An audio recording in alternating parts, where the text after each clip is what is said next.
अस्सलाम वालेकुम dear students, मैं मोहम्मद कैस अली खान हूँ और आप यूट्यूब चैनल देख रहे हैं जिसके ऊपर मैं वीडियोस अपलोड करता हूँ मैट्रिक और इंटरमीडिएट के डिफरेंट सब्जेक्ट्स के। डियर स्टूडेंट्स, जैसे कि आप जानते हैं कि फर्स्ट ईयर की न्यू बुक्स मार्केट में आ चुकी हैं, मैथमेटिक्स की बुक भी आ गई है। तो हम इस लेक्चर के अंदर फर्स्ट ईयर की मैथमेटिक्स का पहला यूनिट स्टार्ट कर रहे हैं। यहाँ पे हमारे पास एक्सरसाइज 1.1, इस लेक्चर के अंदर इस एक्सरसाइज 1.1 से पहले जो थ्योरी मौजूद है हम उसको कवर करेंगे। फिर इसके बाद अगला हमारा जो दूसरा लेक्चर होगा उस लेक्चर के अंदर हम इंशाल्लाह अपनी इस एक्सरसाइज को सॉल्व करेंगे। अब इस एक्सरसाइज से पहले जो थ्योरी लिखी हुई है ये काफ़ी इंपॉर्टेंट है, क्योंकि इसके अंदर वो सारे कंसेप्ट्स कम्प्लेक्स नंबर्स के बारे में बताए हुए हैं जो कि हमें इस चैप्टर की तमाम एक्सरसाइजेज को सॉल्व करने के लिए समझना बहुत ज़रूरी है। तो यहाँ पे हमारे पास सारे कंसेप्ट्स मौजूद हैं, तो वन बाय वन इनको हम यहाँ पे थ्योरी वाले पार्ट के अंदर डिस्कस करते हैं। चैप्टर नंबर 1 को हम स्टार्ट करते हैं। इस लेक्चर के अंदर इस पूरी हम थ्योरी को समझेंगे, उसके बाद अगले लेक्चर के अंदर इंशाल्लाह हम अपनी एक्सरसाइज 1.1 को सॉल्व कर लेंगे। तो ये जी हमारे पास यूनिट 1 कम्प्लेक्स नंबर्स। इस यूनिट के अंदर हमने कम्प्लेक्स नंबर्स के बारे में बेसिक से स्टडी करना है। बेसिक से स्टार्ट करेंगे। हम ये देखेंगे कि जो कम्प्लेक्स नंबर्स हैं ये क्या होते हैं, इनका रियल नंबर्स के साथ क्या रिलेशन है। उसके बाद कम्प्लेक्स नंबर्स के ऊपर हम कुछ इंपॉर्टेंट ऑपरेशंस भी देखेंगे, जैसे कि किस तरह से हमने कम्प्लेक्स नंबर्स को ऐड करना है, सब्ट्रैक्ट करना है और मल्टीप्लाई करना है। और उसके बाद हम आर्गेन डायग्राम भी देखेंगे, यानी कि किस तरह से हमने कम्प्लेक्स नंबर्स को कोऑर्डिनेट प्लेन के अंदर डिनोट करना है। और उसके बाद हम कम्प्लेक्स नंबर्स की कुछ इंपॉर्टेंट प्रॉपर्टीज़ भी देखेंगे और उसके बाद हम कुछ इंपॉर्टेंट एग्जाम्पल्स को भी देखेंगे जिनको सॉल्व करके हमें एक्सरसाइज को सॉल्व करने के लिए काफ़ी हेल्प मिलेगी। तो स्टार्ट करते हैं हम इस यूनिट को। यहाँ पे सबसे पहले हमारे पास इस यूनिट का इंट्रोडक्शन है। इंट्रोडक्शन के अंदर सिंपली ये बताया हुआ है कि जो कम्प्लेक्स नंबर्स हैं ये एक्सटेंशन है सेट ऑफ रियल नंबर्स की, क्योंकि जो रियल नंबर्स हैं वो सारे के सारे कम्प्लेक्स नंबर्स के सेट में कंटेन करते हैं। किस तरह से कंटेन करते हैं ये हम थ्योरी वाले इसी पार्ट के अंदर देख लेंगे। उसके बाद आगे ये बताया हुआ है, हिस्ट्री के बारे में बताया हुआ है कि जो नंबर्स हैं इनकी डिस्कवरी इस तरह से हुई थी कि necessity is the mother of invention, यानी कि जिस तरह से इंसान को ज़रूरत पड़ती गई उसने नए नए नंबर्स को डिस्कवर किया। जैसे कि सबसे पहले वो काउंटिंग नंबर्स को इस्तेमाल करते थे। उसके बाद जैसे कि नेचुरल नंबर्स का सेट है 1 2 3, सबसे पहले वो इस तरह के नंबर्स को इस्तेमाल करते थे। और उसके बाद डिफरेंट स्टेजेस के ऊपर इंसान ने नेगेटिव नंबर्स को डिस्कवर किया। उसके बाद रैशनल नंबर्स आए, उसके बाद इरेशनल नंबर्स आए। ठीक है जी, इस तरह से स्टेप बाय स्टेप डिफरेंट जो नंबर्स की टाइप्स हैं वो इंसान ने डिस्कवर की। नेक्स्ट यहाँ पे कुछ और भी लिखा हुआ है, इसको भी देख लेते हैं। Since square of a positive as well as negative number is a positive number. अगर आप पॉजिटिव नंबर ले लें या नेगेटिव नंबर ले लें, दोनों का जब आप स्क्वायर लेते हैं तो वो पॉजिटिव आता है। The square root of a negative number does not exist in the realm of real numbers। जो रियल नंबर्स हैं वो हमें नेगेटिव नंबर्स के स्क्वायर रूट्स के आंसर नहीं बता सकते। अगर आप कैलकुलेटर के ऊपर लिखें -1 का स्क्वायर रूट, तो जो कैलकुलेटर है वो आपको एरर दे देगा, वो उसका जो आंसर है वो रियल नंबर्स के अंदर नहीं बता सकता, क्योंकि उसका आंसर एक कम्प्लेक्स नंबर है जो हम आगे से थ्योरी के अंदर देखेंगे। Therefore square roots of negative numbers were given no attention for centuries together. तो सदियों तक जो नेगेटिव नंबर्स के स्क्वायर रूट्स थे इनके ऊपर तवज्जो नहीं दी गई, क्योंकि ये फाइंड ही नहीं हो सकते थे। However recently properties of numbers involving square roots of negative numbers have also been discussed in detail, and such numbers have been found useful and have been applied in many branches of pure applied financial and computational mathematics। यानी कि आजकल recently जो negative numbers के square roots हैं इनको काफ़ी importance दी गई है। तो यहाँ पे जो हमारे पास सबसे पहला टॉपिक जो कि बेस है इस पूरे चैप्टर की वो है कम्प्लेक्स नंबर्स। हमने यहाँ पे ये देखना है कि जो कम्प्लेक्स नंबर्स हैं ये क्या होते हैं। तो आइए इसको हम स्टार्ट करते हैं। The numbers of the form z is equal to a plus iota b where a b belong to the set of real numbers and iota is equal to square root of -1। अब देखिए जो iota है square root of -1, इसके बारे में आप matric में पढ़ चुके हैं।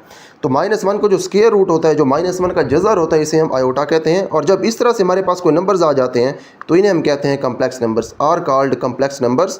For example 3 + 4 iota. देखें यहाँ पे 3 है, ये भी एक रियल नंबर है, और उसके बाद 4 है, 4 भी एक रियल नंबर है, लेकिन 4 के साथ है आयोटा, तो इसीलिए ये पूरा नंबर एक कम्प्लेक्स नंबर बन गया। ठीक है, जिस तरह से कम्प्लेक्स नंबर्स बनते हैं। उसके बाद यहाँ पर हमारे पास नेक्स्ट नंबर है 2 - 5/7 आयोटा। यहाँ पर 2 भी रियल है, -5/7 भी रियल है, और उसके बाद जो आयोटा ये साथ लग गया तो इसलिए ये बन गया एक कम्प्लेक्स नंबर। उसके बाद नेक्स्ट हमारे पास जो नंबर है वो है -7 - 2 आयोटा। तो यहाँ पे जो -7 है ये भी रियल है, -2 भी रियल है, लेकिन -2 के साथ क्योंकि आयोटा लग गया है तो इसलिए ओवरऑल ये बन गया एक कम्प्लेक्स नंबर। ठीक है, जिस तरह से कम्प्लेक्स नंबर्स बनते हैं, यानी कि जो रियल नंबर्स हैं वो मिलके कम्प्लेक्स नंबर्स बनाते हैं। इस तरह से कम्प्लेक्स नंबर्स बनाते हैं कि एक हमारे पास जो नंबर होता है उसके साथ आयोटा नहीं होता, दूसरे के साथ आयोटा होता है, तो ये वाला हमारे पास जो नंबर है ये बन जाता है complex number. Are complex numbers and the set of all complex numbers is denoted by C. तो वो सेट जिसके अंदर सारे के सारे रियल नंबर्स होते हैं उसे जिस तरह से हम आर से डिनोट करते हैं, उसी तरह से वो सेट जिसके अंदर सारे के सारे कम्प्लेक्स नंबर्स हों उसे हम डिनोट करते हैं सी से। ठीक है जी, कम्प्लेक्स नंबर्स का जो सेट है वो सी से डिनोट किया जाता है। उसके बाद नेक्स्ट हमारे पास जो टॉपिक है वो है recognition of real and imaginary parts. यहाँ पे हमने ये देखना है कि हमने किस तरह से रियल और इमेजिनरी पार्ट्स को रिकॉग्नाइज करना है, उनको पहचानना है। तो इसको हम स्टार्ट करते हैं। यहाँ पे देखें सबसे पहले हमारे पास एक इक्वेशन x² + 1 = 0। अगर हम फाइंड करना चाहें इसका सलूशन, तो इसका सलूशन हम फाइंड तो कर सकते हैं, लेकिन इसका जो सलूशन है वो रियल नंबर्स के सेट में नहीं है। उसकी वजह क्या है आगे देखते हैं। यहाँ पे जो 1 लिखा हुआ है इसको आप उधर ले जाएं तो माइनस का 1 हो जाएगा। x फाइंड करना है तो दोनों साइड्स के ऊपर लें स्क्वायर रूट। यहाँ पे हो जाएगा -1 का स्क्वायर रूट और इधर हो जाएगा x।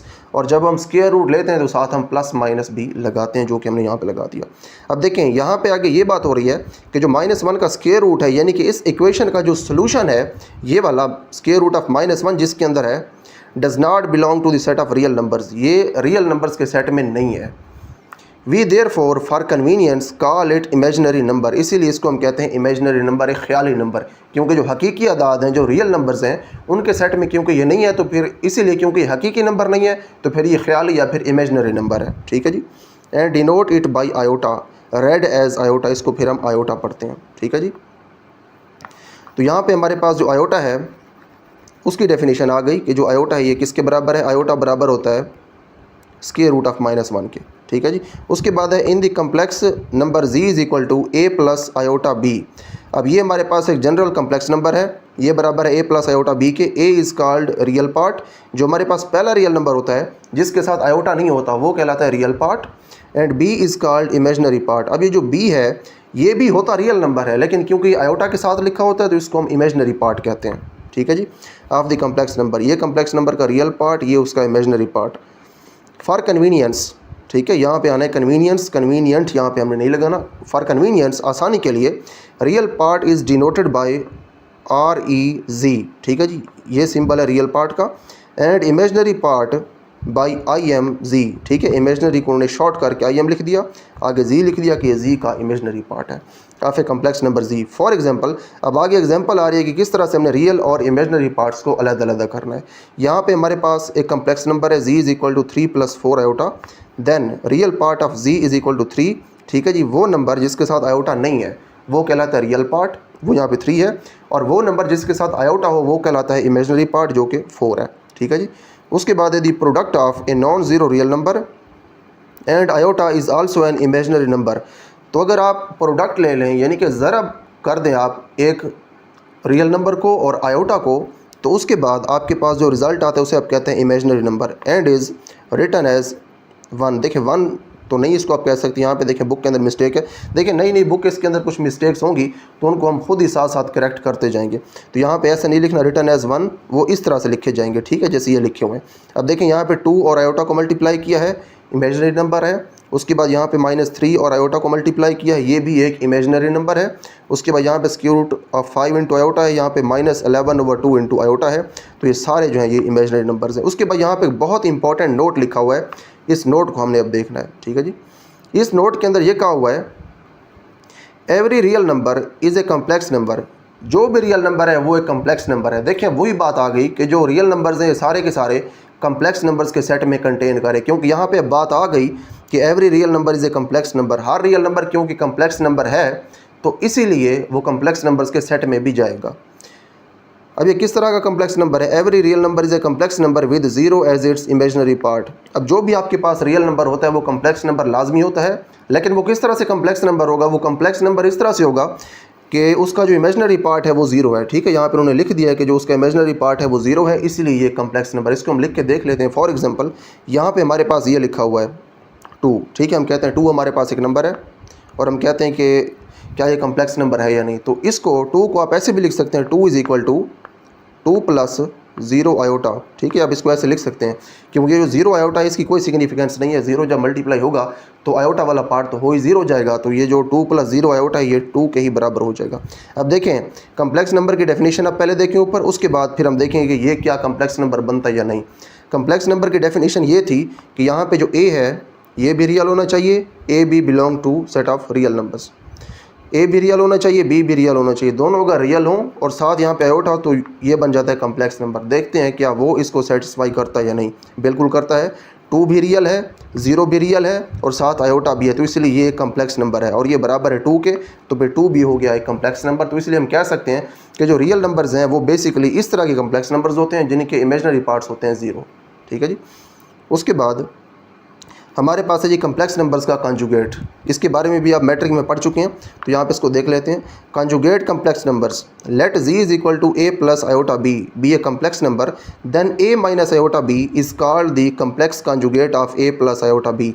यानी कि हमारे पास जो आयोटा वाला पार्ट है यानी कि इमेजनरी पार्ट है उसका आपने सिंपली साइन चेंज कर देना है। हमारे पास जो ओरिजिनल कम्प्लेक्स नंबर था वो था ए प्लस आयोटा बी, आपने जब उसका कंजुगेट लिया तो आपने उसको कर दिया ए माइनस आयोटा बी। ठीक है, जो इमेजनरी पार्ट है उसका साइन चेंज करना है, प्लस है तो माइनस करना है, माइनस है तो प्लस करना है। देखिए यहाँ पे आपने कंफ्यूज नहीं होना, अगर यहाँ पे माइनस हो तो आपने फिर उसको माइनस में ही नहीं रहने देना। ऐसे नहीं करना कि यहाँ पे क्योंकि हमने देखा है कि जो कंजुगेट है वो तो इस चीज़ के बराबर होता है, तो अगर माइनस हो तो आप उसको माइनस ही रहने दें, ऐसे नहीं करना।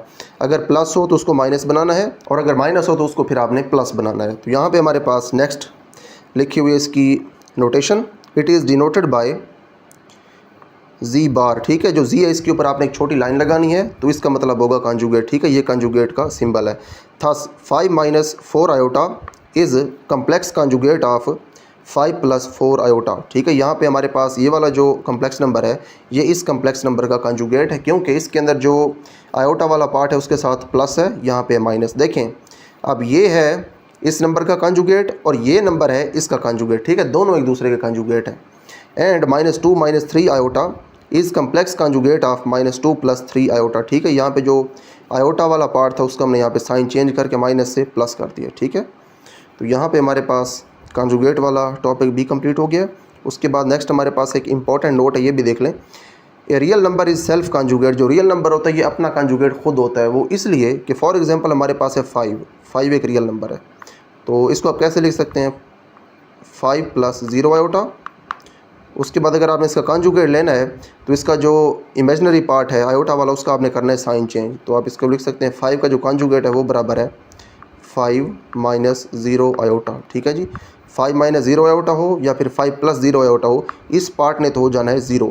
ठीक है, आयोटा वाला पार्ट तो होगा 0, तो इसलिए जो 5 का कंजुगेट है वो बराबर होगा 5 के। 5 कंजुगेट इज़ इक्वल टू 5। इसलिए जितने भी रियल नंबर्स हैं ये अपने कंजुगेट के बराबर होते हैं। ठीक है, या फिर इनका कंजुगेट इनके ही बराबर होता है, कोई नया नंबर हमारे पास नहीं आता। तो ये हमारे पास कंजुगेट था। उसके ऊपर हमने एक इम्पॉर्टेंट नोट भी देख लिया जिसके अंदर हमने ये देखा कि जो रियल नंबर्स होते हैं उनके कंजुगेट्स उनके ही बराबर होते हैं। उसके बाद ये हमारे पास next topic operations on complex numbers with a view to develop algebra of complex numbers we state a few definitions the symbols a b c d k we are used represent real numbers. अब देखें ये वाले जो symbols हैं ये real numbers को denote करेंगे। Addition, सबसे पहले हमने देखनी है कि जो कम्प्लेक्स नंबर्स हैं इनको हमने ऐड कैसे करना है। यहाँ पे देखें हमारे पास 2 कम्प्लेक्स नंबर्स हैं, एक ये है एक ये है। अगर आपने इन दोनों को ऐड करना है तो ऐड सिंपली आपने इस तरह से करना है कि जो आयोटा के बगैर वाला पार्ट है दोनों का उसको आपने ऐड कर देना है। उसके बाद आपने लिखना है आयोटा और उसके बाद जो आयोटा के साथ वाला पार्ट है बी और डी, इन दोनों नंबर्स को आपने कर देना है ऐड। इस तरह से आपके पास बन जाएगा एक नया कम्प्लेक्स नंबर। ठीक है, दोनों कम्प्लेक्स नंबर्स ऐड होकर आपको एक और कम्प्लेक्स नंबर देंगे, एक न्यू कम्प्लेक्स नंबर जो कि दोनों का सम होगा। उसके बाद यहाँ पे हमारे पास एक है स्केलर। अब यहाँ पे हमारे पास कम्प्लेक्स नंबर की स्केलर मल्टीप्लिकेशन, हमने के को इस कम्प्लेक्स नंबर्स के साथ मल्टीप्लाई करवाना है। यहाँ पे हमारे पास ये कम्प्लेक्स नंबर है, अगर आप किसी भी रियल नंबर को कम्प्लेक्स नंबर के साथ मल्टीप्लाई करवाते हैं तो इस तरह से होगी ये मल्टीप्लिकेशन कि जो के है जो कि रियल नंबर है ये इन दोनों के साथ मल्टीप्लाई हो जाएगा, ए के साथ भी बी के साथ भी, यानी कि रियल पार्ट के साथ भी और इमेजनरी पार्ट के साथ भी। उसके बाद ये सब्ट्रैक्शन, जैसे हमने एडिशन की थी रियल के अंदर रियल पार्ट को ऐड किया था और इमेजनरी पार्ट के अंदर इमेजनरी पार्ट को ऐड किया था, उसी तरह से सब्ट्रैक्शन के अंदर भी आपने रियल पार्ट में से रियल को माइनस करना है। यहाँ पे हमारे पास रियल पार्ट ए है, यहाँ पे रियल पार्ट है सी, तो आपने सिंपली ए में से सी को माइनस कर देना है। उसी तरह से यहाँ पे इमेजनरी पार्ट है बी और यहाँ पे इमेजनरी पार्ट है डी, आपने सिंपली बी में से डी को कर देना माइनस। तो इस तरह से आपके पास सब्ट्रैक्शन हो जाएगी। अब ये जो डिटेल लिखी हुई है इसे भी आप खुद देख सकते हैं। उसके बाद ये हमारे पास मल्टीप्लिकेशन। अब देखिए मल्टीप्लिकेशन आपने इस तरह से करनी है जैसे आप अलजब्राइक एक्सप्रेशंस को मल्टीप्लाई करते हैं। हमारे पास जो यहाँ पे पहला नंबर है ए, आप इसको पहले इन दोनों के साथ मल्टीप्लाई करवा दें। अगर आप इसको इन दोनों के साथ मल्टीप्लाई करवाएं तो क्या होगा, इसके साथ मल्टीप्लाई होकर ए सी और इसके साथ मल्टीप्लाई होकर आयोटा ए डी। उसके बाद जो आयोटा बी है इसको आप इन दोनों के साथ मल्टीप्लाई करवाएं, सी के साथ मल्टीप्लाई करवाएंगे तो ये आएगा, इसके साथ मल्टीप्लाई करवाएंगे तो ये आएगा। उसके बाद जो आयोटा स्क्वायर है हम जानते हैं कि ये बराबर होता है -1 के, क्योंकि हमारे पास जो आयोटा है ये बराबर होता है स्क्वायर रूट ऑफ -1 के। अगर आपको वैल्यू चाहिए सिर्फ आयोटा स्क्वायर की तो उसके लिए आपको दोनों के ऊपर लगाना पड़ेगा स्क्वायर, इधर भी स्क्वायर लगा दें इधर भी स्क्वायर लगा दें, ये तो आयोटा स्क्वायर आ जाएगा, लेकिन ये जो ऊपर स्क्वायर रूट है ये कैंसिल हो जाएगा स्क्वायर के साथ, तो आयोटा स्क्वायर बराबर आएगा -1 के। तो इसीलिए यहाँ पे जो आयोटा स्क्वायर है ये वाला, इसको आपने जब किया -1 तो जो बी डी है ये बराबर आ गया -BD के। ठीक है जी, BD यहाँ पे हो जाएगा -BD। तो उसके बाद देखें जो रियल नंबर्स हैं उनको इकट्ठा कर लेंगे और जो आयोटा वाले हैं उनको फिर हम कर लेंगे इकट्ठा। देखें अब रियल कौन कौन से हैं आयोटा के बगैर वाले। एक तो आयोटा के बगैर वाला हमारे पास ये है AC, और उसके बाद आयोटा के बगैर वाला है ये -BD, क्योंकि आयोटा स्क्वायर जो है ये -1 हो गया है। इन दोनों को इकट्ठा कर दें, AC -BD इकट्ठा कर दें हमने यहाँ पे। उसके बाद जो आयोटा वाले हैं इनको इकट्ठा कर दें और इन दोनों में से आयोटा ले लें common.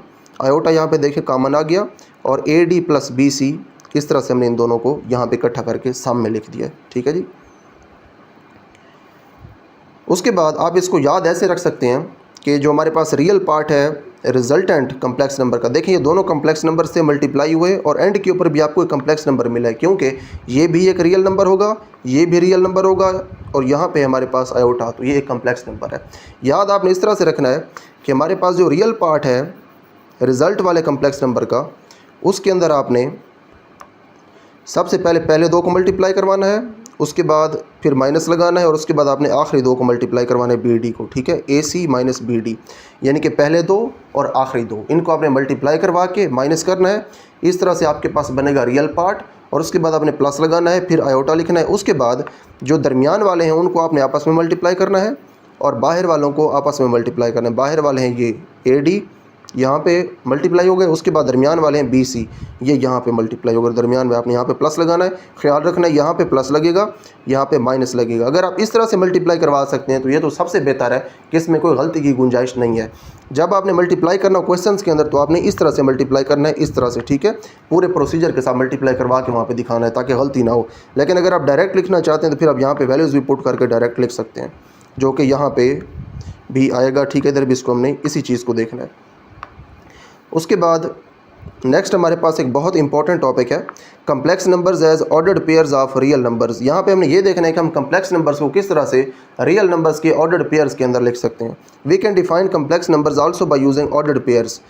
Late C be the set of ordered pairs belonging to R cross R। अब देखें R क्रॉस R का मतलब ये है इसके अंदर ऐसे मेंबर्स होंगे जो कि इस फॉर्म के अंदर होंगे। इसके अंदर जो A है ये बिलोंग करेगा पहले रियल नंबर्स के सेट में और ये वाला जो B है ये बिलोंग करेगा दूसरे रियल नंबर्स के सेट के अंदर। इस तरह से हमारे पास है ऑर्डर्ड पेयर्स इस पूरे सेट के अंदर। ये बेसिकली कार्टेशियन प्रोडक्ट है R का R के साथ। Which are subject to the following properties. अब देखें C हमारे पास ऐसे ऑर्डर्ड पेयर्स का सेट है जो कि इस सेट ऑफ प्रॉपर्टीज़ को सेटिस्फाई करते हैं। ठीक है, ये हमारे पास ये नीचे सेट ऑफ प्रॉपर्टीज़ लिखा हुआ है जिसके अंदर टोटल 4 प्रॉपर्टीज़ हैं। ये चारों प्रॉपर्टीज़ ये ऑर्डर्ड पेयर सेटिस्फाई करते हैं। ये ऑर्डर्ड पेयर्स क्या हैं, ये बेसिकली हमारे पास कम्प्लेक्स नंबर्स हैं जिनको हमने ऑर्डर्ड पेयर की फॉर्म में लिख दिया। अब देखें पहले आपको मैं बता देता हूँ कि किस तरह से हमने कम्प्लेक्स नंबर को ऑर्डर्ड पेयर की फॉर्म में लिखना है, फिर हम इन ऑर्डर्ड पेयर्स की प्रॉपर्टीज़ को देखेंगे। यहाँ पर देखिए हमारे पास फॉर एग्जाम्पल एक कम्प्लेक्स नंबर है A + B आयोटा। आपने अगर इसको लिखना है ऑर्डर्ड पेयर की फॉर्म में तो सिंपली आप लिख दें A, B। ठीक है जी, ये हमारे पास कम्प्लेक्स नंबर आ गया ऑर्डर्ड पेयर की फॉर्म में। जो रियल पार्ट है इसको आपने पहले लिखना है, ठीक है, और जो इमेजिनरी पार्ट है इसको आपने बाद में लिख देना है। इस तरह से आप किसी भी कम्प्लेक्स नंबर को ऑर्डर्ड पेयर की फॉर्म में लिख सकते हैं। तो प्रॉपर्टीज़ देख लेते हैं हम इन ऑर्डर्ड पेयर्स की, यानी कि कम्प्लेक्स नंबर्स की प्रॉपर्टीज़ ऑर्डर्ड पेयर की फॉर्म में। अब देखें पहली प्रॉपर्टी है कि हमारे पास दो ऑर्डर्ड पेयर्स बराबर होंगे इफ़ एंड ओनली इफ जो पहला नंबर है ये पहले के बराबर हो इस तरह से, एंड इस साइन को कहते हैं एंड, और ये जो दूसरा नंबर है ये बराबर हो इस दूसरे के। ठीक है, B = D के, ये पहली प्रॉपर्टी है। दूसरी हमारे पास जो प्रॉपर्टी है वो बेसिकली एडिशन है।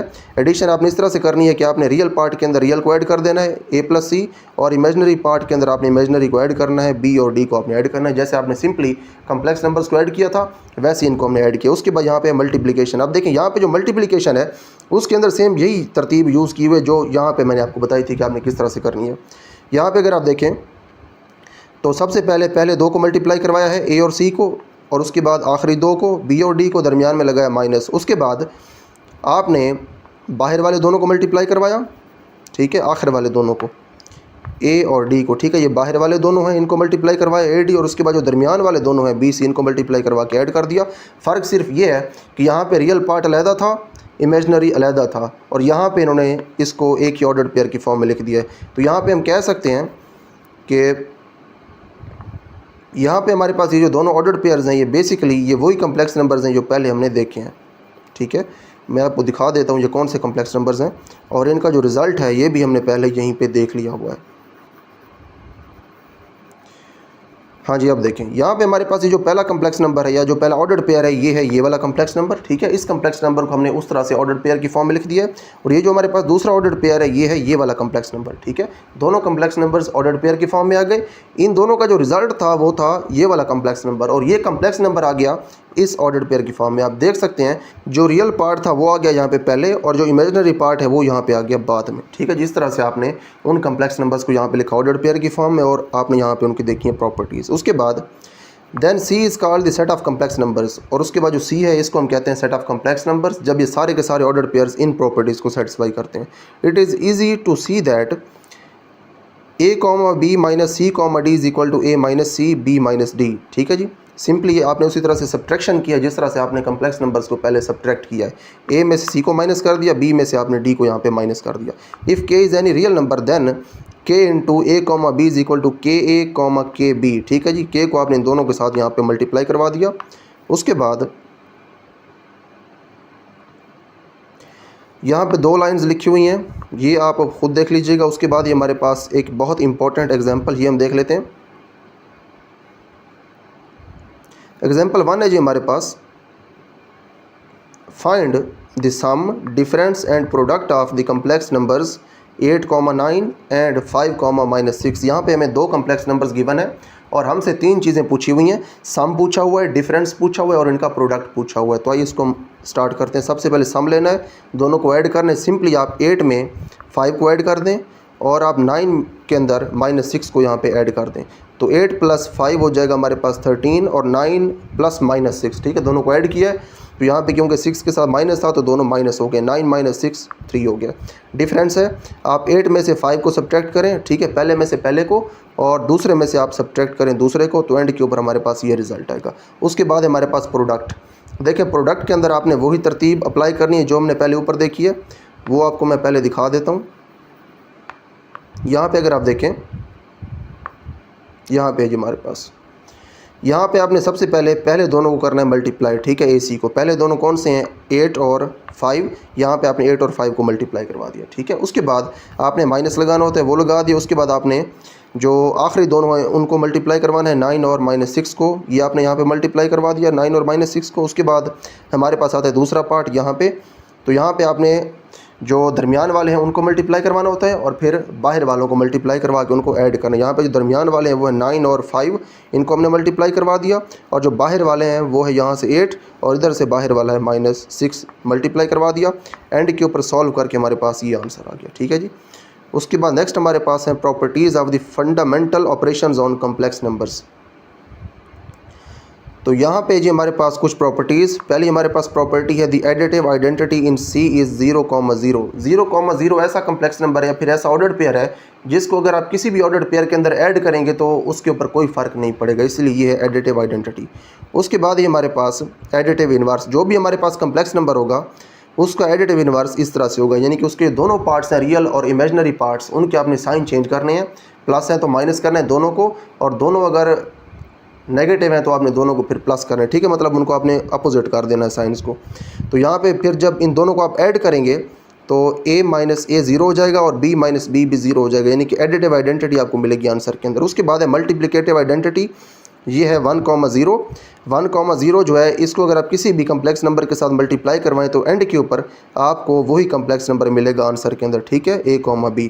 और इसी तरह से अगर आप इधर से मल्टीप्लाई करवाएं या फिर इधर से मल्टीप्लाई करवाएं आप इस मल्टीप्लिकेटिव आइडेंटिटी को, तो आपको वही कम्प्लेक्स नंबर मिलेगा आंसर में, ठीक है। इसको आप मल्टीप्लिकेटिव आइडेंटिटी इसलिए कहते हैं कि अगर आप इसको किसी भी कम्प्लेक्स नंबर के साथ मल्टीप्लाई करवाएं तो वो कम्प्लेक्स नंबर चेंज नहीं होगा। इसी तरह से जो एडिटिव आइडेंटिटी है उसको अगर आप किसी भी कम्प्लेक्स नंबर के अंदर ऐड करें तो वो कम्प्लेक्स नंबर चेंज नहीं होगा, इसलिए वो कहलाती है एडिटिव आइडेंटिटी और ये कहलाती है मल्टीप्लिकेटिव आइडेंटिटी। उसके बाद नेक्स्ट हमारे पास एक और बहुत इंपॉर्टेंट प्रॉपर्टी है, ये है हमारे पास मल्टीप्लिकेटिव इन्वर्स। मल्टीप्लिकेटिव इन्वर्स ऐसा कम्प्लेक्स नंबर है जिसको आप अगर उस कम्प्लेक्स नंबर के साथ मल्टीप्लाई करवाएं जिसका ये मल्टीप्लिकेटिव इन्वर्स है, तो आंसर में आपको मिलेगी मल्टीप्लिकेटिव आइडेंटिटी। तो ये है जी हमारे पास मल्टीप्लिकेटिव इन्वर्स। अगर हमारे पास कोई भी कम्प्लेक्स नंबर हो इस तरह से A, B, जिसका जो मल्टीप्लिकेटिव इन्वर्स है वो ये होता है हमारे पास, ठीक है। अब इसको कैलकुलेट कैसे करते हैं मल्टीप्लिकेटिव इन्वर्स को, ये हम एक्सरसाइज के अंदर देखेंगे। वहाँ पर हमने कुछ कम्प्लेक्स नंबर्स के मल्टीप्लिकेटिव इन्वर्सेस कैलकुलेट करने हैं, तो इसका कंसेप्ट वहाँ पर इंशाल्लाह क्लियर हो जाएगा। उसके बाद ये हमारे पास प्रॉपर्टी 5, यहाँ पे जी हमारे पास डिस्ट्रीब्यूशन प्रॉपर्टी। यहाँ पे हमने एक कम्प्लेक्स नंबर को बाकी दो कम्प्लेक्स नंबर्स के सम या फिर डिफरेंस के ऊपर करवाने डिस्ट्रीब्यूट। इस तरह से डिस्ट्रीब्यूट होगा कि ये इन दोनों के साथ मल्टीप्लाई हो जाएगा। जो A, B है ये इसके साथ भी मल्टीप्लाई हो जाएगा और इसके साथ भी यहाँ पे हो जाएगा मल्टीप्लाई। दरमियान में अगर प्लस है तो प्लस ही रहेगा और अगर माइनस है तो फिर माइनस ही रहेगा। उसके बाद हमारे पास एग्जाम्पल 2, यहाँ पर हमारे पास ये पहला कम्प्लेक्स नंबर Z1, उसके बाद हमारे पास दूसरा कम्प्लेक्स नंबर Z2, ठीक है। जब हमने फाइंड करना है Z1/Z2, इन दोनों की हमने डिवीज़न फाइंड करनी है, तो उसके लिए हम यहाँ पे लिखते हैं Z1, उसके बाद Z2 है हमारे पास। हम उसके बाद वो अपना कम्प्लेक्स नंबर लिखते हैं जो हमने फाइंड करना है। देखें इसको मैं कम्प्लेक्स नंबर इसलिए कह रहा हूँ कि जो Z1/Z2 है एंड के ऊपर इसका रिजल्ट हमें कम्प्लेक्स नंबर की फॉर्म में मिलना है, A+I B की फॉर्म में ही मिलना है। तो यहाँ पर आप दोनों की वैल्यू लिख दें। उसके बाद 4,2 जो है इसको आप लिख सकते हैं 4+2 आयोटा और 3 - 1 को आप लिख सकते हैं 3 - आयोटा, ठीक है। इसको देखिए कैसे हमने लिखा है, इसको हमने लिखा है 3 + -1 × आयोटा, ठीक है। आयोटा और -1 को मल्टीप्लाई करवा के हमने लिख दिया -आयोटा, ठीक है। इसलिए यहाँ पे आपने लिख दिया -आयोटा। उसके बाद देखें अब यहाँ पे हमने जो भी कैलकुलेशंस करनी है इस पूरे चैप्टर के अंदर कम्प्लेक्स नंबर से रिलेटेड, उनमें सबसे इंपॉर्टेंट पॉइंट ये है कि जो डिनोमिनेटर है वहाँ पे हमें कोई भी कम्प्लेक्स नंबर नहीं चाहिए, वहाँ पे हमें आयोटा नहीं चाहिए। तो हमने हमेशा डिनोमिनेटर से आयोटा को ख़त्म करना होगा। तो यहाँ भी हमने वही काम करना है, हमने यहाँ से डिनोमिनेटर जो है इसमें से आयोटा को करना है ख़त्म। तो उसके लिए हम करेंगे ये काम, multiply the numerator and denominator by the complex conjugate of Z2 = 3 - iota. तो जब भी हमने ये काम करना होगा, हमने डिनोमिनेटर से जब भी कम्प्लेक्स नंबर को ख़त्म करना होगा तो उसी डिनोमिनेटर वाले कम्प्लेक्स नंबर का हमने लेना होगा कॉन्जुगेट, और उस कॉन्जुगेट को हमने न्यूमिनेटर और डिनोमिनेटर दोनों के साथ करवाना होगा मल्टीप्लाई। तो यहाँ पे इसका कॉन्जुगेट हमारे पास क्या आएगा, इसका कॉन्जुगेट आएगा 3 + आयोटा।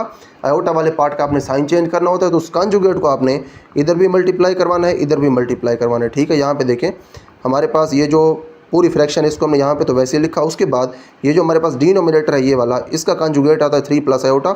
हमने इसको मल्टीप्लाई करवा दिया न्यूमिनेटर के साथ भी और उसके बाद डिनोमिनेटर के साथ भी, ठीक है। न्यूमिनेटर के साथ अगर आप इसको मल्टीप्लाई करवाएं तो हमने इसकी मल्टीप्लिकेशन का जो मेथड है पहले देख लिया है। इस तरह से मल्टीप्लाई करवाया हमने कि 4 को हमने सबसे पहले इन दोनों के साथ मल्टीप्लाई करवा दिया यहाँ पे।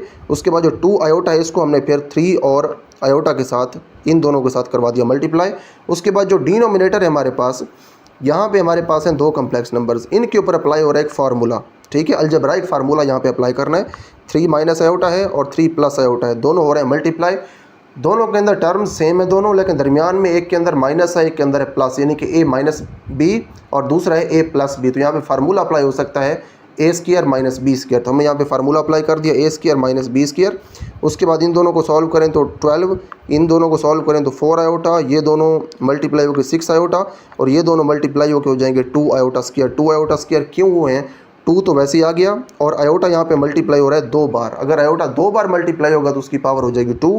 तो यहाँ पे हमने लिख दिया 2 आयोटा²। उसके बाद हमारे पास जो डिनोमिनेटर यहाँ पे 3 का स्क्वायर 9 हो गया, आयोटा का स्क्वायर हो गया आयोटा² और दरमियान में है माइनस। उसके बाद आपने यहाँ पे आयोटा² की वैल्यूज़ पुट करनी है न्यूमिनेटर और डिनोमिनेटर दोनों के अंदर।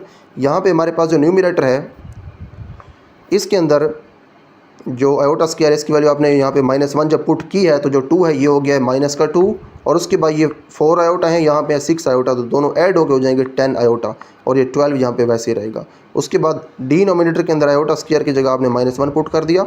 ऊपर देखें 12 है और यहाँ पे हमारे पास -2, तो ये दोनों ऐड होकर 10 हो जाएंगे। 10 आयोटा यहाँ पे पहले से पड़ा हुआ है, ये दोनों भी सॉल्व होकर 10 हो जाएंगे क्योंकि माइनस है बाहर, 1 के साथ भी माइनस है, दोनों जो है माइनस मल्टीप्लाई होकर प्लस हो जाएंगे, तो 9 + 1 जो है वो 10 हो जाएगा। उसके बाद देखें जो 10 है इसको आपने इन दोनों के ऊपर अलग-अलग करवाना है डिवाइड, ठीक है। यहाँ पे इस तरह से है ना हमारे पास 10 + 10 आयोटा, तो नीचे है 10, तो आपने इस 10 को इस 10 के नीचे भी लिखना है और इस 10 के नीचे भी लिखना है, तो ये दोनों भी कैंसिल हो जाएंगे और उसके बाद ये दोनों भी कैंसिल हो जाएंगे, तो यहाँ पे 1 बचेगा, इधर भी 1 बचेगा, तो आंसर में आपको मिलेगा 1 + 1 आयोटा, ठीक है। जैसे कि मैंने स्टार्ट में कहा था कि जो Z1/Z2 है इसको मैंने कम्प्लेक्स नंबर इसलिए कहा है कि एंड के ऊपर हमें मिलना है कम्प्लेक्स नंबर, तो हमें इस एक्सप्रेशन का जो आंसर है वो मिल गया जो कि है 1 + आयोटा, इसलिए नीचे हमने यहाँ पे लिख दिया थस Z1/Z2 = 1 + आयोटा। और यहाँ पे साथ उन्होंने ये भी लिखा है कि जो आयोटा स्क्वायर है इसको हमने पुट किया है -1 के बराबर। तो यहाँ पे हमारे पास हमारी एग्जाम्पल 2 भी कंप्लीट हो गई है। इसके बाद ये हमारे पास एक बहुत इंपॉर्टेंट टॉपिक आर्गन डायग्राम। हमने अब ये देखना है कि हमने कम्प्लेक्स नंबर्स को किस तरह से डिनोट करना है कोऑर्डिनेट प्लेन के अंदर। अब यहाँ पे जब कम्प्लेक्स नंबर्स को हम कोऑर्डिनेट प्लेन के अंदर डिनोट करेंगे तो यहाँ पे अब ये कंसेप्ट बड़ा यूज़ होगा कि जब हमने ये कहा था कि कम्प्लेक्स नंबर्स ऑर्डर्ड पेयर्स के बराबर होते हैं, वही कम्प्लेक्स नंबर्स ऑर्डर्ड पेयर्स के बराबर होते हैं, वही कंसेप्ट हमने अब यहाँ पे यूज़ करना है कि किस तरह से। देखिए पहले हम ये तो जानते हैं कि हमने ऑर्डर्ड पेयर्स को कैसे डिनोट करना है कोऑर्डिनेट प्लेन के अंदर, उसी कंसेप्ट को यूज़ करके हम कम्प्लेक्स नंबर्स को डिनोट करेंगे कोऑर्डिनेट प्लेन के अंदर। बेसिकली हम कम्प्लेक्स नंबर्स को पहले चेंज करेंगे ऑर्डर्ड पेयर के अंदर, फिर उस ऑर्डर्ड पेयर को हम डिनोट कर देंगे प्लेन के अंदर। तो यहाँ पे इसको हम स्टार्ट करते हैं। यहाँ पे जो हमारे पास आर्गन डायग्राम, इसकी नीचे डेफिनेशन भी आ जाएगी, ये है जिसकी definition, the Argand diagram is a way of representing 1 or more complex numbers on the complex plane. जब आप एक या एक से ज़्यादा कम्प्लेक्स नंबर्स को कम्प्लेक्स प्लेन के अंदर डिनोट करते हैं तो उस डायग्राम को आप कहते हैं आर्गन डायग्राम। इसको हम यहाँ से स्टार्ट करते हैं। Every complex number will be represented by 1 and only 1 point of the coordinate plane and every point of the plane will represent 1 and only 1 complex number. अब जो भी कम्प्लेक्स नंबर होगा वो सिर्फ एक पॉइंट की हेल्प से डिनोट होगा और जितने भी पॉइंट्स होंगे वो सिर्फ और सिर्फ एक ही कम्प्लेक्स नंबर को डिनोट करेंगे, यानी कि जो भी पॉइंट होगा अलग-अलग हर पॉइंट एक कम्प्लेक्स नंबर को डिनोट करेगा। ऐसा नहीं होगा कि एक पॉइंट हो उसके ऊपर 2 कम्प्लेक्स नंबर्स हो, ऐसा नहीं होगा। The components of the complex number will be the coordinates of the point representing it. अब हमारे पास जो कम्प्लेक्स नंबर है उसके जो कंपोनेंट्स हो गए, कंपोनेंट्स से मुराद है उसके पार्ट्स, उसका रियल पार्ट और उसका इमेजनरी पार्ट, ये उस पॉइंट के कोऑर्डिनेट्स होंगे जो कि उस कम्प्लेक्स नंबर को करेगा डिनोट। देखिए हमारे पास जो रियल पार्ट होगा वो बन जाएगा x कोऑर्डिनेट और जो इमेजनरी पार्ट होगा कम्प्लेक्स नंबर का वो बन जाएगा y coordinate. In this representation the x axis is called the real axis. यहाँ पे x एक्सिस है, x axis is called the real axis. देखें अब इसको मैं पहले आपको दिखा देता हूँ प्लेन। यहाँ पे हमारे पास x एक्सिस है जैसे पहले हम देखते हैं, और उसके बाद ये जो हमारे पास हॉरिजॉन्टल एक्सिस है ये x एक्सिस है और ये जो वर्टिकल एक्सिस है ये हमारे पास है y एक्सिस, ठीक है। यहाँ पे हम x एक्सिस को कहते हैं रियल एक्सिस क्योंकि जो हमारे पास रियल पार्ट है वो बन गया है x कोऑर्डिनेट, तो इसीलिए x एक्सिस के ऊपर क्योंकि हमने डिनोट करना है रियल पार्ट को तो इसीलिए x एक्सिस कहलाता है रियल एक्सिस। और उसके बाद हमारे पास जो इमेजनरी पार्ट है वो हमने डिनोट करना है यहाँ पे y एक्सिस के अलॉन्ग, तो इसीलिए जो y एक्सिस है इसको हम कहते हैं imaginary axis. The coordinate plane itself is called the complex plane. अब यहाँ पे हमारे पास ये जो प्लेन है जहाँ पे हमने कम्प्लेक्स नंबर्स को डिनोट करना है ये प्लेन कहलाता है कम्प्लेक्स प्लेन और जी प्लेन, इसे हम जी प्लेन भी कहते हैं। The figure representing 1 or more complex numbers on the complex plane is called an Argand diagram. यहाँ पे हमारे पास ये आर्गन डायग्राम की डेफिनेशन है।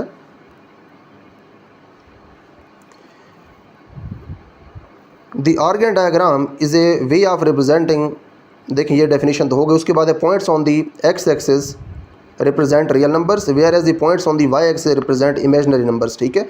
एक्स एक्सिस के ऊपर रियल नंबर्स हैं, वाई एक्सिस के ऊपर हैं imaginary numbers. In an Argand diagram the complex number x + i is uniquely represented by the ordered pair x, y। देखिए आर्गन डायग्राम के अंदर हम क्या करते हैं, हमारे पास होता है कम्प्लेक्स नंबर, ठीक है, इस फॉर्म के अंदर होता है कम्प्लेक्स नंबर और हमें कहा जाता है कि आप आर्गन डायग्राम के अंदर इस कम्प्लेक्स नंबर को करें डिनोट। तो हम सबसे पहले इस कम्प्लेक्स नंबर को इस तरह से ऑर्डर्ड पेयर में चेंज करते हैं और फिर इस ऑर्डर्ड पेयर को हम डिनोट करते हैं आर्गन डायग्राम के अंदर। इन फिगर 1, जो हमारे पास फिगर 1 है, यहाँ पे कम्प्लेक्स नंबर्स हैं हमारे पास ये वाले 3 + 2 iota, -2 + 2 iota, -3 - 2 iota and 2 - 2 iota. Correspond to the ordered pairs, इनसे रिलेटेड जो ऑर्डर्ड पेयर्स हैं वो ये हैं, ठीक है। इनके कोरिस्पॉन्डिंग ऑर्डर्ड पेयर्स यहाँ पे हमारे पास जो हमारे पास पहला कम्प्लेक्स नंबर है 3 + 2 आयोटा, इसका जो ऑर्डर्ड पेयर है वो हमारे पास है 3,2, ठीक है। पहले ऑर्डर्ड पेयर्स क्लियर कर लेते हैं, उसके बाद फिर हम इन ऑर्डर्ड पेयर्स को डिनोट करेंगे अपनी आर गैन डायग्राम के अंदर। यहाँ पे जो हमारे पास पहला कम्प्लेक्स नंबर 3 + 2 आयोटा, इसका ये ऑर्डर्ड पेयर है, इस कम्प्लेक्स नंबर का ये ऑर्डर्ड पेयर है, इसका ये ऑर्डर्ड पेयर है, इसका है ये ऑर्डर्ड पेयर। अब देखें ऑर्डर्ड पेयर कम्प्लेक्स नंबर से बनाने कैसे हैं, पहले हम डिटेल में देख चुके हैं, इसलिए इसको हम यहाँ पे रिपीट नहीं कर रहे। तो यहाँ पे देखें जो हमारे पास पहला ऑर्डर्ड पेयर है, इसको देखिए हमने कैसे डिनोट किया है आर गैन डायग्राम के अंदर। पहला हमारे पास ऑर्डर्ड पेयर है 3,2, तो यहाँ पे देखें 3,2 है यहाँ पे हमारे पास जो एक्स कोऑर्डिनेट है वो है 3, यानी कि रियल पार्ट 3 है। रियल एक्सिस के ऊपर आपने 3 यूनिट्स जाना है और इमेजिनरी एक्सिस के ऊपर आपने जाना है 2 यूनिट्स। तो देखते हैं यहाँ पे हमारे पास 3 है, हम रियल एक्सिस के अलॉन्ग आए 3 यूनिट और इमेजिनरी एक्सिस के अलॉन्ग गए हम 2 यूनिट्स। तो फिर हम पहुँच गए अपने पॉइंट के ऊपर, ठीक है। और ये जो पॉइंट है ये डिनोट कर रहा है कम्प्लेक्स नंबर 3 + 2 आयोटा को। इसी तरह से आपने ये भी देख लेने हैं, रियल के अलॉन्ग -2 यूनिट्स और इमेजिनरी के अलॉन्ग 2 यूनिट्स। उसी तरह से रियल के अलॉन्ग -3 यूनिट्स और इमेजिनरी के अलॉन्ग -2 यूनिट्स। यहाँ पे रियल के अलॉन्ग 2 यूनिट्स और इमेजिनरी के अलॉन्ग भी -2 यूनिट्स। तो इस तरह से आपने इन सारे कम्प्लेक्स नंबर्स को आर गैन डायग्राम के अंदर करना है डिनोट। उसके बाद हमारे पास एक और बहुत इंपॉर्टेंट कॉन्सेप्ट है कम्प्लेक्स नंबर्स के बारे में, जो कि modulus of complex number. The real number square root of x² + y² is called the modulus of the complex number x + iota y and it is denoted by mod of x + iota y। अब देखें जब भी हमारे पास ये वाला sign आ जाए x + iota y का मॉड, साथ इसके दो अगर लाइंस इस तरह से वर्टिकल लाइंस, अमूदी लाइंस, तो फिर आपने क्या करना है, आपने सिंपली इस तरह से इसका मॉड कैलकुलेट कर लेना है। इसका क्या मतलब, इसका मतलब ये है कि आपके पास जो रियल पार्ट है वो x है, आपने यहाँ पे x का स्क्वायर लेना है। उसके बाद इमेजिनरी पार्ट आपके पास है y, आपने y का स्क्वायर लेना है और ऊपर आपने लेना है इसका स्क्वायर रूट। तो ये बन जाएगा आपके पास मॉडुलस इस कम्प्लेक्स नंबर का, ठीक है। जो भी आपके पास कम्प्लेक्स नंबर हो, आपने अगर उसका मॉडुलस कैलकुलेट करना हो तो सिंपली आपने उसके रियल पार्ट का स्क्वायर लेना है, इमेजिनरी पार्ट का स्क्वायर लेना है, ऊपर लेना है स्क्वायर रूट, तो ये हो जाएगा मॉडुलस। अब ये मॉडुलस होता क्या है ये भी आगे बताया हुआ, ये भी देख लेते हैं। इन फिगर 2, यहाँ पर आपके पास जो फिगर 2 है इसके अंदर modulus of OA represents the modulus of x + iota y। अब देखें जो OA आपके पास है, इसकी जो लेंथ है वो डिनोट कर रही है modulus of this complex number, ठीक है। जो भी कम्प्लेक्स नंबर है उसका जो मॉडुलस है, बेसिकली उसका मतलब ये है कि जो पॉइंट इसको आर गैन डायग्राम के अंदर डिनोट कर रहा है उस पॉइंट का ओरिजिन से क्या डिस्टेंस है। यहाँ पे आपके पास जो कम्प्लेक्स नंबर है वो है ये x + iota y, ये कम्प्लेक्स नंबर है। इसका आपने अगर मॉडुलस फाइंड करना है तो इसका जो मतलब है, ये दोबारा मैं रिपीट कर रहा हूँ, वो ये है कि इस कम्प्लेक्स नंबर को जो पॉइंट डिनोट कर रहा है कम्प्लेक्स प्लेन के अंदर, उस पॉइंट का ओरिजिन से जो डिस्टेंस है, ये आपके पास जो पॉइंट है ओरिजिन है, जितना भी इसका डिस्टेंस है ओरिजिन से, वो डिस्टेंस कहलाता है modulus of the complex number. उस कम्प्लेक्स नंबर का मॉडुलस जिसको ये पॉइंट कर रहा था डिनोट, ठीक है। हमारे पास कम्प्लेक्स नंबर था x + iota y, तो इसलिए उसका जो मॉडुलस है वो यहाँ पे है x² + y² का square root. In other words the modulus of a complex number is the distance from the origin to the point representing the number। तो जो भी पॉइंट डिनोट कर रहा होगा उस कम्प्लेक्स नंबर को, उस पॉइंट का आपने सिंपली डिस्टेंस लेना है ओरिजिन से जितना उसका डिस्टेंस होगा वो कहलाएगा मॉडुलस। इस तरह से भी मॉडुलस फाइंड कर सकते हैं, या फिर सिंपली आप उस कम्प्लेक्स नंबर के रियल और इमेजिनरी पार्ट के स्क्वायर्स ले लें, दोनों को ऐड कर लें और ऊपर आप ले लें स्क्वायर रूट। तो इस तरह से आपके पास कैलकुलेट हो जाएगा modulus of a complex number. उसके बाद नेक्स्ट है हमारे पास एग्जांपल नंबर 3। एग्जांपल नंबर 3 के अंदर हमारे पास एक कम्प्लेक्स नंबर z हमें गिवन है। If z = this one then evaluate the modulus of z conjugate. अब देखें सबसे पहले हमने z का कंजुगेट फाइंड करना है, उसके बाद उसका जो कंजुगेट आएगा उसका हमने लेना है मॉडुलस। देखिए हम जानते हैं कि एक कम्प्लेक्स नंबर का जब हम कंजुगेट लेते हैं तो उसका जो इमेजिनरी पार्ट है उसका हम करते हैं साइन चेंज, जिसका मतलब है हमें रिजल्ट में भी एक कम्प्लेक्स नंबर ही मिलता है जो कि कंजुगेट के बराबर होता है। फिर उस कम्प्लेक्स नंबर का हमने मॉडुलस फाइंड करना होगा। तो स्टार्ट करते हैं इसको हम। देखिए यहाँ पे हमारे पास है z देखें इस फॉर्म के अंदर है, इसके डिनोमिनेटर के अंदर है आयोटा। हमें डिनोमिनेटर के अंदर आयोटा नहीं चाहिए होता, इसलिए हम सबसे पहले डिनोमिनेटर के अंदर ये जो आयोटा मौजूद है इसको ख़त्म करेंगे, उसके बाद हम इसका कंजुगेट फाइंड करेंगे। तो स्टार्ट करते हैं इसको हम। यहाँ पे सोल्यूशन के अंदर सबसे पहले हमने z को लिख दिया जैसे कि हमें गिवन था। उसके बाद अगले स्टेप में यहाँ पे ऊपर हमारे पास जो स्क्वायर है, इस स्क्वायर को हमने ओपन कर दिया है। यहाँ पे हमने फार्मूला अप्लाई किया a² + 2ab + b², ठीक है। उसके बाद अगले स्टेप के अंदर हमने आयोटा स्क्वायर की यहाँ पे वैल्यू पुट कर दी। जो कि आगे -1 जब +4 के साथ मल्टीप्लाई होगा तो हमारे पास -4 आ जाएगा। -4 जब +1 के साथ सॉल्व होगा तो -4 + 1 हमें आंसर देंगे -3। हमने -3 यहाँ पे लिख दिया। उसके बाद ये जो 4 आयोटा है ये वाला, इसको हमने यहाँ पे एज इट इज़ लिखना है। और उसके बाद ये जो डिनोमिनेटर है ये भी यहाँ पे आ गया। वैसे अब जो हमने स्टार्ट में बात की थी कि हमें डिनोमिनेटर के अंदर कम्प्लेक्स नंबर या फिर आयोटा नहीं चाहिए, तो इसको हमने ख़त्म करना है डिनोमिनेटर वाले को। तो उसके लिए हमें इसके कॉन्जुगेट के साथ मल्टीप्लाई करवाना पड़ेगा और डिवाइड भी करवाना पड़ेगा। ठीक है, तो इसका कॉन्जुगेट लेने के लिए आयोटा वाला जो इसका पार्ट है उसका साइन चेंज करें, उसको प्लस कर दें और उसको यहाँ पे मल्टीप्लाई भी करवा दें और डिवाइड भी करवा दें। ठीक है, उसके बाद अगर आप ऊपर देखें न्यूमरेटर के अंदर, तो यहाँ पे हमने सबसे पहले -3 को मल्टीप्लाई करवाया है इन दोनों के साथ, 2 के साथ मल्टीप्लाई करवाया तो -6। हमने -3 को प्लस आयोटा के साथ मल्टीप्लाई करवाया तो -3 आयोटा। उसके बाद हमने 4 आयोटा को मल्टीप्लाई करवाया दोनों के साथ। 4 आयोटा को अगर आप 2 के साथ मल्टीप्लाई करवाएं तो 8 आयोटा आएगा। अगर आप 4 आयोटा को आयोटा के साथ मल्टीप्लाई करवाएं तो 4 आयोटा का स्क्वायर आएगा। और यहाँ पे नीचे ये दोनों मल्टीप्लाई हो रहे हैं तो इनके ऊपर अप्लाई होगा हमारे पास एक formula a - b × a + b, तो ये हो जाएगा a² - b²। उसके बाद अगले स्टेप के अंदर -6 जो है इसके साथ ये जो पड़ा हुआ है -3 आयोटा और इसके साथ जो पड़ा हुआ 8 आयोटा, ये दोनों आपस में होंगे सॉल्व। +8 आयोटा में से जब आप -3 आयोटा को माइनस कर लेंगे या फिर 3 आयोटा को जब आप 8 आयोटा में से माइनस करेंगे तो पीछे आपके पास बचेंगे 5 आयोटा। और उसके बाद यहाँ पे जब आप आयोटा स्क्वायर की वैल्यू पुट करेंगे तो 4 जो है इसके साथ जब -1 आयोटा स्क्वायर की वैल्यू मल्टीप्लाई होगा तो ये हो जाएगा -4। -6 और -4 ऐड होके -10 हो जाएंगे और साथ जो 5 आयोटा ये वैसे ही आ जाएगा। उसके बाद अब ये जो आपके पास 2 का स्क्वायर है ये हो जाएगा 4 और माइनस वैसे ही आएगा। और उसके बाद जो आयोटा स्क्वायर इसकी वैल्यू आप पुट कर देंगे -1। उसके बाद ये माइनस आपस में मल्टीप्लाई हो जाएंगे और प्लस हो जाएंगे फिर ये, और 4 + 1 आपके पास हो जाएगा 5। उसके बाद ये जो 5 है इसको आप इन दोनों के ऊपर अलग-अलग डिवाइड करवा सकते हैं। अब देखिए इन दोनों के दरमियान है आपके पास प्लस और नीचे है 5 इन दोनों के ऊपर हो रहा है डिवाइड, तो प्लस के ऊपर जो 5 है इसको आप अलग-अलग डिवाइड करवा सकते हैं। ठीक है, -10 के ऊपर अलग डिवाइड करवा दें, 5 आयोटा के ऊपर अलग डिवाइड करवा दें। -10 के ऊपर जब आप 5 से डिवाइड करवाएंगे तो -2 आपको आंसर मिलेगा। और जब आप 5 आयोटा के साथ 5 को डिवाइड करवाएंगे तो 5 जो है इस 5 के साथ कैंसिल होगा तो आपको सिर्फ प्लस आयोटा आंसर में मिलेगा। तो देखिए आपके पास ये जो कम्प्लेक्स नंबर गिवन था ये वाला, जिसके कंजुगेट का आपने मॉडुलस बताना था, आपने उस कम्प्लेक्स नंबर को सबसे पहले चेंज किया है स्टैंडर्ड फॉर्म के अंदर। आपने जब भी इस तरह के क्वेश्चंस करने और आपको कम्प्लेक्स नंबर इस फॉर्म के अंदर गिवन हो तो आपने सबसे पहले उसको चेंज करना होता है इस तरह से स्टैंडर्ड फॉर्म में, उसके बाद आपने आगे प्रोसीड करना है। अब देखिए हमारे पास यही कम्प्लेक्स नंबर है जो कि इस फॉर्म के अंदर आ गया है। अब हम वो काम करते हैं जो करने के लिए हमें सवाल में कहा गया। सवाल में हमें कहा गया है कि आप जी कंजुगेट का मॉडुलस फाइंड करें, तो हमें सबसे पहले कंजुगेट फाइंड करना है जी का, फिर हम इसका मॉडुलस फाइंड करेंगे। तो यहाँ पे हमने लिखा है taking conjugate z conjugate is equal to. अब देखें कंजुगेट के बारे में हम जानते हैं कि ऊपर हमने लाइन लगानी होती है, जी के ऊपर भी लगा दी, इधर भी हमने लगा दी। जब कंजुगेट आपने अप्लाई करना होता है तो आयोटा वाला जो पार्ट है उसका आपने साइन चेंज करना है। पहले प्लस था, हमने इसको माइनस कर दिया तो कंजुगेट आ गया हमारे पास। तो यहाँ पे देखिए हमारे पास जो जी कंजुगेट है वो आ गया है। ठीक है, ये आपके पास है जी कंजुगेट। ठीक है, ये जी कंजुगेट है। यहाँ पे आपके पास जो x है उसकी वैल्यू आपके पास -2 है जो कि रियल पार्ट है, और जो इमेजिनरी पार्ट y है उसकी वैल्यू आपके पास है -1। ठीक है, इमेजिनरी पार्ट जब आप लिखते हैं तो आपने साथ आयोटा नहीं लिखना, आपने सिर्फ वो नंबर लिखना है जो कि आयोटा के साथ है, और ये साथ साइन जो है ये भी लिखना है। -2 आपके पास रियल पार्ट की वैल्यू और -1 आपके पास है इमेजिनरी पार्ट की वैल्यू। अब आप इस जी कंजुगेट का जो मॉडुलस है वो फाइंड कर सकते हैं। ठीक है, यहाँ पे इसका मॉडुलस फाइंड कर रहे हैं जी कंजुगेट का।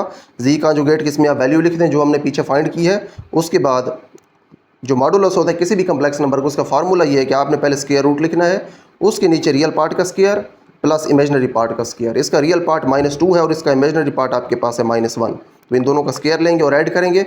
-2 का स्क्वायर +4 और -1 जो है इसका स्क्वायर आपके पास हो जाएगा +1, तो 4 + 1 ये हो जाएगा 5 और ऊपर स्क्वायर रूट, ये स्क्वायर रूट वैसे ही आ जाएगा।